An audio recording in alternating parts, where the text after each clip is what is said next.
Haya ni mambo ya kufikiria. Usipotawala utatawaliwa. Usipoamka wa kukuamsha hakuna. Lazima ufikirie, natoka wapi, niko wapi, naenda wapi. Utakuwa hivyo hadi lini?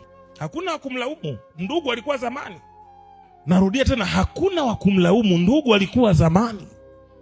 Nani unaweza ukampigia simu leo? Naomba niazime 500,000. Nani? Niazime milioni, nimekwama. Nani? Usikii bro anakuambia hapa. Anamweleza mzee. Mzee anasema mimi simo, na anawekwa ndani kweli. Na waletea kanuni za kweli tuchinje.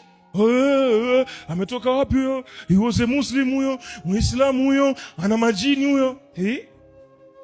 Una dunia mbili wewe, una dunia hii moja. Kutumia muda wako vizuri, tumia wakati wako vizuri. Tumia maisha yako vizuri, ya kukwepa, pa kukimbia, pa kutembea, pa kusimama, simama.